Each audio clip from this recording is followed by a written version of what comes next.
Përshëndetje të dashur miq. Sot do të flasim në lidhje me kufit e shëndetshëm. Pse janë kaq të rëndësishëm për të vendosur dhe si ne mund t'i vendosim në një mënyrë të hijshme dhe të bukur, pa lënduar askënd. Fillojmë një herë me faktin se pse janë të rëndësishme që ju ta kuptoni. Jam nisur edhe nga shumë pyetje që kam marrë në fakt. Pyetje në lidhje me faktin se si të themi jo në një mënyrë të bukur, që të mos lëndojmë askënd, dhe ndoshta si të vendosim të kufi për veten tonë, që të tjerët ta dinë qartë atë që ne duam, të tjerët ta dinë qartë deri ku shkon kufiri ynë dhe të mos ta cënojnë këtë kufi. Dhe në fakt është vërtet shumë e rëndësishme dhe jam shumë e lumtur që më keni bërë këtë pyetje, sepse e ndjej vërtet arsyeshme që ta ndaj me ju këtë si informacion dhe t'ju ndihmoj sadopak në rrugtimin tuaj në lidhje me këtë fushë të caktuar. Sepse këto kufi në fakt blejnë për shumë fusha të ndryshme, jo vetëm në marrëdhënie, por në punë, kudo, në çdo lloj sferë të jetës. Nëse ne nuk kemi kufi të qartë, të përcaktuar dhe të qëndrojmë besnik ndaj tyre, të tjerët mund të na cënojnë sa herë të duan, kur të duan, mund të cënojnë resurset tona, mjetet tona, mund të cënojnë energjinë tonë, gjithçka. Qoftë gjërat materialistike të prekshme, për shembull mjete monetare të tjerë, por edhe aspektin energjetik. Në fakt, vendosja e kufive të shëndetshëm është dorë me një diçka që ne na ndihmon të zbulojmë se cilët janë individët që na duan me të vërtetë. Mund ta kuptoni direkt se cili individ ju do ose jo. Të paktën mund të ketë individ që e kuptojnë direkt, mund të ketë individ që e kuptojnë më vonë, por vendosja e këtyre kufive është diçka që direkt dikton se cili individ ju pëlqen ju dhe ju do ju më saktë. Çfarë do lloj gjëje që ju të vendosni, për shembull nëse ju nuk e plotësoni shefin një herë sepse keni nevojë të qëndroni me veten, ata do t'ju duan, nuk ka problem, biles do të shqetësojnë për ju, ndoshta do duan që t'ju komfortojnë pakës, t'ju ndihmojnë me aq sa munden, ndërkohë që dikush ndoshta nuk po them që ju do për interes, por thjesht ndoshta nuk është dashuri kaq e sinqertë, edhe këtu mund të hyj pak interesi, duke u kuptuar ose jo, sepse ndoshta nuk e kuptojnë që ka interes aty. Dhe në momentin që ju vendosni këto kufi që kam pak nevojë për shkak të qëndroj me veten, kam nevojë që të rikuperohem, kam nevojë që të bëj diçka tjetër dhe jo të dal për shembull sot. Dhe ky individ do të ndryshoj papritur mënyrën se si qëndron fytyrën, ndoshta do ndryshoj mënyrën si u flet, ndoshta do mërzitet, do t'i ngelet qefi, por mund të ketë nga individ që mund t'ju bëjë të ndjeni keq se përse ju nuk shkuat me ata. Apo t'ju bëj ju të ndjeni në faj, apo t'ju hedh fajin ju dhe t'ju bëj ju të ndjeni keq që ju të shkoni, apo t'ju bëj ju të ndjeni keq për vendimin që morët. Dhe këta ndoshta janë individët që ndoshta nuk ju duan me të gjithë zemrën e tyre, dashurinë e tyre të sinqertë. Dhe nuk po them që t'i largoni këta individ me një herë, sepse mund të jenë edhe njerëz të afërt tuaj. Dhe sigurisht që familja ndoshta, mund të kufizoni takimin, mund të vendosni këto kufit që këta individ do ta dinë qartë se deri ku shkon tani më kufiri juaj. Dhe do të flasim bashkë se si ju mund të kaloni në këtë fazën se të mos ta vajsoni më veten dhe të jeni të sigurt në vetveten tuaj. Dhe ky është çlirimi juaj edhe nga kjo energji që mund të jetë familja juaj dhe ju do duhet ta shihni sepse ne thamë që do vendosim kufi të qartë, por pa lënduar askënd. Tani nuk e kemi ne në dorë nëse ata duan të lëndohen, por ideja është ne të mos kemi qëllimin të lëndojmë dhe ne ta bëjmë të jemi të qetë me veten tonë që kemi bërë gjithçka kemi mundur dhe nuk kemi për qëllim që të lëndojmë askënd tjetër. Mendoj se tham shumë gjëra që në fakt kanë lidhje me faktin që përse është kaq e rëndësishme të vendosim të kufi, që ne të diktojmë deri ku shkon kufiri jon, që ne të mos të cënohemi. Dhe sigurisht në marrëdhënie ne kemi folur edhe në videon përpara kësaj në lidhje me dashurinë e vërtetë, që çdo marrëdhënie ka shkëmbim energjie. Dhe është e pamundur që të jesh në një marrëdhënie, çfarë do lloj marrëdhënie qoftë, në punë, në shkollë, në marrëdhënie familjare, marrëdhënie me partnerin, nuk ka një marrëdhënie që ndoshta nuk ka shkëmbim energjie. Dhe nëse ka, do thotë që vetëm ju po jepni dhe personi tjetër nuk po jep. Dhe kjo është një marrëdhënie që duhet larguar nga jeta juaj, ose duhet që të eliminoni kontaktin. Pra, nuk po them që të kalojmë në këtë stadin egoistik që nuk jap për askënd. Ne duhet të japim që të marrim, ne duhet të japim buzëqeshje që të marrim buzëqeshje, duhet të japim dashuri që të marrim dashuri. Por në momentin që shikojmë që ne i kemi dhënë, jo një herë, por 2, 3, 4, 5 dhe kjo gjë po bëhet histori që vetëm vazhdojmë japim dhe nuk po marrim, do të thotë që ka diçka aty. Dhe duhet që ta jeni vigjilent, që ta kuptoni në rast të parë dhe të shikoni që këtu keni një rrjedhje energjie, si thuash. Pra keni parasysh kjo shembulli që po më vjen ndërmend është në këto kompanit, nëse e keni vënë re si shembull, që mund të ketë ndonjëherë një individ i cili vazhdimisht vjedh të ardhura, resurse, mjeten dhe kompania fillon të dalë me deficit, pra të dalë me humbje. Në rregull, nuk është se është alarmante për të thënë, por kompania zgjedh që të bëjë këtë rrugën që të shikoj dhe të observoj dhe të kontrolloj dhe të shikoj se ku qëndron problemi. Dhe jo ta bëj të madhe sepse ndoshta ky person nuk e pranon kurrë që e ka bërë këtë gjë. Dhe ndoshta nuk e di që është diçka e gabuar. Kujt dihet? Dhe duke kontrolluar, duke observuar, ai zbulon se cili është problemi. Dhe në një mënyrë shumë me mirësjellje të plotë, ndoshta mund t'i jap, mund të themi një dënim page, mund të themi ta largoj nga puna, por duke i dhënë një mundësi që të shkojë në një punë tjetër, sepse nuk e dëshiron në kompaninë e vet, por nuk është se po e lë dhe pa gjë sepse edhe ky person ka familjen për të mbajtur. Pra sa do që ai bëri një gabim, nuk do të thotë që ne duhet ta ndërshkojmë. Ama duhet që të mbrojmë veten tonë, apo jo? Në rast të parë, pa të jemi mirë me veten tonë dhe me që e kuptuam që energjia jon po harxohet nga ky person i cili vazhdimisht kërkon që ne t'i japim, por nuk po marrim asgjë ne. Madje na kërkon dhe ndoshta edhe mjete monetare dhe duke qenë se ne jemi dashamirës, ne ofrojmë pa kufi. Për të gjitha këto ka një moment kur duhet thënë jo.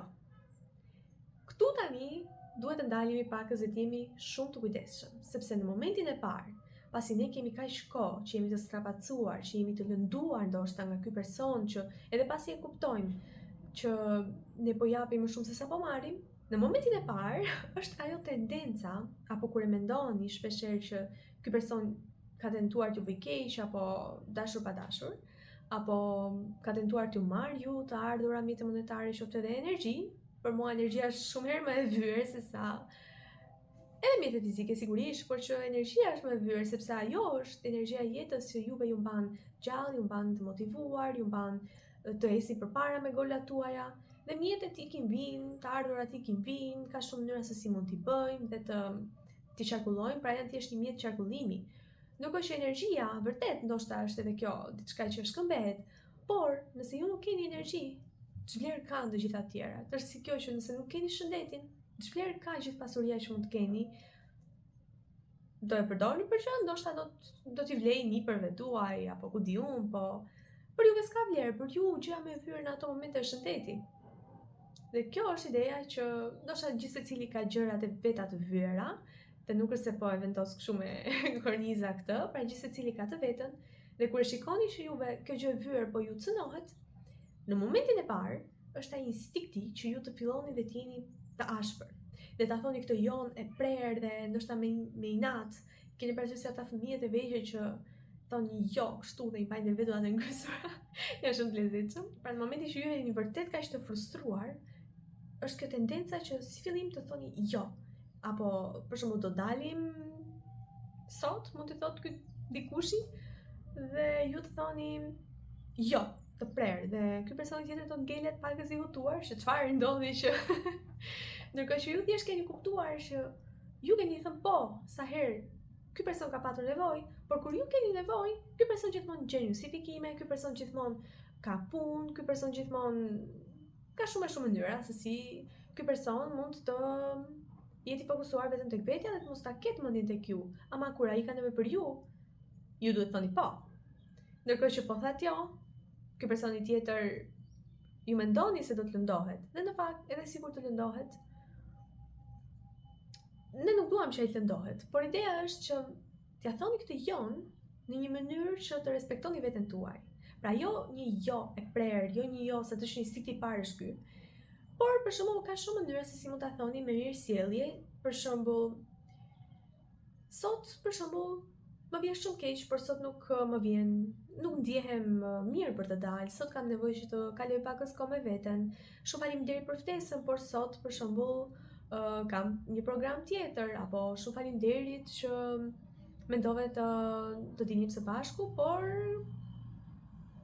kam nevojë të relaksohem. Jam duke lexuar një libër dhe dua ta mbaroj. Është shumë mënyra se si, dhe ideja është që të mos gënjeni, sepse mua nuk më pëlqen shumë gënjeshtra. Sa të shpeshherë, për shembull, papa im thot ndonjëherë është gënjeshtër e bardhë. Çfarë kuptimi ka, sepse është prap një gënjeshtër. Pra nuk ka rëndësi është gënjeshtër e bardhë apo sepse e thot gënjeshtër e bardhë në kuptimin që për të dalë nga situata ndonjëherë mund të themi diçka që mund të jetë gënjeshtër. Por që përsëri ngjelet një gënjeshtër dhe unë nuk jam pro e gënjeshtrave, sado që për shembull shpeshherë në mjedise të ndryshme këto gënjeshtrat e bardha të babit tim të nxjerrin nga situata, dhe nuk është se po i bëjnë dëm maskujt, prandaj i thot gënjeshtër e bardhë. Por që unë nuk jam pro e gënjeshtrave as pak. Më pëlqen ta them të vërtetën edhe në momentin që ndoshta mund të jetë e vështirë për ta thënë, por ka shumë mënyra se si mund ta themi të vërtetën pa lënduar të tjerët dhe pa qenë kaq e ashpër, se e vërteta ndonjëherë mund të duket pakës e ashpër, e rëndë për tu tretur apo e vështirë për tu përballur. Por duke e thënë në një mënyrë me mirësjellje apo duke e thënë në një mënyrë të zbukuruar, jo të zbukuruar në kuptimin që ta bëjmë më të bukur se ç'është, por në një mënyrë të butë, në një mënyrë që të qetë. Pra ju jeni të qetë kur e thoni. Edhe në këtë moment jeni të qetë kur e thoni. Faleminderit për ftesën, por nuk jam interesuar të dal fundja. Nuk më pëlqen të dal sot. Në këtë mënyrë ju do të vendosni kufijt tuaj. Nëse ju bëni këtë, ju jeni të çliruar. Ka akoma për të folur, sepse tani fillon pjesa e fajit, që është në hapat e para, kur ju bëni këtë. Por në këtë moment ju do ndjeni shumë mirë në fillim, që ju e bët këtë gjë. Më pas, do të fillojnë ndjesja e fajit. Edhe sikur ky personi tjetër të shtanget dhe të ngelet nga përgjigjja juaj e re, dhe ndoshta të mos ju tentoj t'ju vër faj, sa që edhe mund të tentoj, që t'ju bëj të ndjeni në faj, ju do të qëndroni besnik ndaj asaj që ju thatë. Të paktën një herë provojeni këtë dhe qëndroni besnik, nëse ju dëshironi sigurisht. Qëndroni besnik dhe lejoni vendjesin e fajit që vjen ta ndjeni, sepse ndryshe nuk do të mund ta çlironi. Dhe mund të ketë shumë ndjesi faji që janë të akumuluara ndoshta nga shumë kohë përpara që ju jeni bërë të ndjeni në faj. Dhe ky është momenti juaj që të kaloni kohë me veten, që të lejoni të gjitha këto ndjesi të dalin. Ndoshta mund të qani, ndoshta mund të shkruani, të shkruani këto ndjesi, ndoshta mund të bëni pakës meditim, pakës yoga, pakës ushtrime me frymarrjen. Ndoshta mund të keni kristalet tuaja që ju pëlqejnë, nëse dëshironi të punoni me to, mund të më shkruani dhe të ju udhëzoj se cilat për tyre. Por amethisti është dërmeni që lidhet më tepër me pjesën e ankthit. Mund të bëni një dush të ngrohtë dhe të lejoni veten të relaksohet. Mund të pini pijen tuaj të preferuar, nuk po e them të konsumoni, sepse në këto tendenca, individët që janë për shembull që mund të fillojnë të stresohen, mund të kalojnë në bingrënje dhe nuk do e këshilloja këtë gjë. Por mund të pini një çaj të ngrohtë, një pije që e preferoni. Dhe kjo do t'ju ndihmojë shumë, mund të shikoni një film të preferuar që thjesht ta hiqni vëmendjen nga kjo situatë. Pra fokusi juaj të jetë tek vetja, fokusi juaj të jetë tek çlirimi i këtyre energjive dhe madje ta përgëzoni veten që fokusi juaj të kalojë nga kjo ndjesia e ankthit që ne kemi folur, që se si mund ta kthejmë ankthin në entuziazëm, sepse janë një gjë por polaritete të ndryshme. Pra, si mund të kaloni nga kjo ndjesia që ndjeni në ankth, në faj për këtë që bët, ta zhvendosni këtë fokus si lentja e kamerës tek një moment shumë i bukur, tek ky fakt që ju keni bërë këtë hap kaq të rëndësishëm për ju dhe ta festoni këtë gjë. Ndoshta ta festoni me njerëzit e zemrës, ta festoni me veten tuaj fundja dhe ta përgëzoni veten për më tepër, se kjo është shumë e rëndësishme që ju ta ndjeni vërtet atë që bët. Do t'ju ndihmoj vërtet shumë që ju të kaloni këtë fazë kaq të vështirë që është faza e fillimit, në momentin që ju vendosni këto kufi të shëndetshëm. Kaq kam menduar të ndaj me ju, nëse ju jeni të interesuar mund të bëj edhe video të tjera me situata specifike apo mund të më kontaktoni për situatën tuaj specifike se si unë mund të ndihmoj që të vendosni këto kufi të shëndetshëm specifikisht për situatën tuaj dhe se si mund të ndihmoj që të të kaloni fazën më pas, sepse të vendosësh të kufirin është gjë më e thjeshtë, pra që ne tham, thjesht ta bëni dhe kaq. Pjesa tjetër ka të bëjë me ndoshta pak shërim energjetik, ndoshta pak punë me veten tuaj, reflektim, dhe kjo është pjesa më e rëndësishme për ju. Por do të shikoni që jeta juaj do ndryshojë shumë. Do të keni energji, ju do të jeni shumë të lumtur dhe me kalimin e kohës ju do të ndjeheni shumë mirë duke i thënë këto kufi dhe do t'i thoni të qetë, nuk po lëndoni askënd në fund të ditës.